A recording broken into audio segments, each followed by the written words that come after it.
Well, you'd be forgiven for thinking in recent weeks and months that the Balkan route through Turkey and Greece and up towards Macedonia was the only real refugee hotspot, but clearly it isn't the case at all. Thousands have been making the crossing from Libya over the sea to Sicily and southern Italy and have been picked up in the last 48 hours alone in some 17 different rescue operations. Now, on one level, you might say it's actually quite a good news story. It was at this time last year that 800 drowned in a single incident, and potentially this suggests that the European search and rescue operation at this early stage in the year is actually much better than it was then.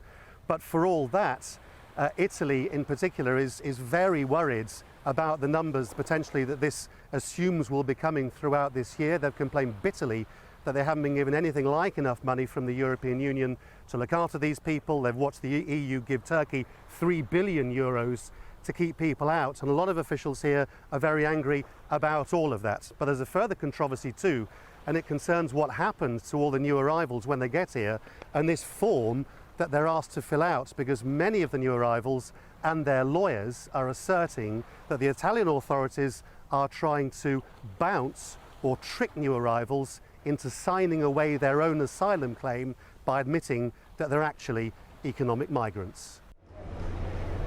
The huddled masses are once again arriving by the hundred in Sicily. These are almost all Somali and Eritrean, and off they go to be processed.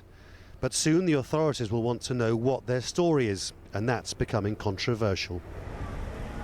BUBAKARR arrived last September. His case is one of many, allegedly exposing an official trick being played on would-be asylum seekers. Yeah. And then where did you go? To Mali? To Mali, yeah. And then where after that? Mali to Burkina. BUBAKARR's Gambian. He tried to find work from Senegal to Mali to Libya, but the dangers drove him to Europe. He's quite clear he believes himself a refugee, not an economic migrant. Between Gambia and Senegal, rebels used to come inside Gambia to take people, to attack big shops, take things. If they see that you're having good car, they catch you, they take your car, they go with it. You cannot do anything. When BUBAKARR arrived, he was asked to fill out a form. Under the section, "Why are you in Italy?" the first option says, "To work." He said, well, yes, of course. His asylum claim was rejected. The point about this form is that it plays on the desire of new arrivals to say the right thing when they first come to Italy. And yet if an official says to you, do you want to work now that you're in the European Union, and you say yes, and he ticks the box, you've automatically undermined your own asylum claim. And that is happening to hundreds of people every month.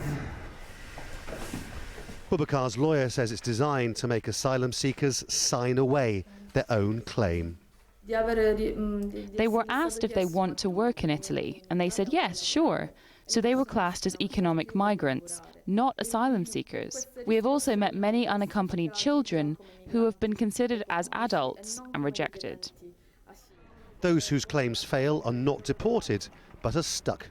On the roadsides, young men seek illegal work, picking oranges. The farmers pay them in packs of cigarettes. I came here to get a better life, as to live better. So because my country, there's nothing there. So no help, no food, no suffering.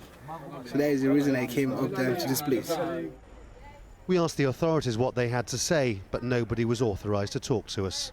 Meanwhile, thousands like BUBAKARR are now marooned, not in the sea, but on land. So the question arises, with the Balkan route closing and Turkey being given all this money to keep people out, is this now going to be the new route? Are Syrians, for example, or Iraqis going to try to make the journey across the Middle East into Libya and join all those Africans trying to make the crossing here? That's a very worrying proposition for Italy.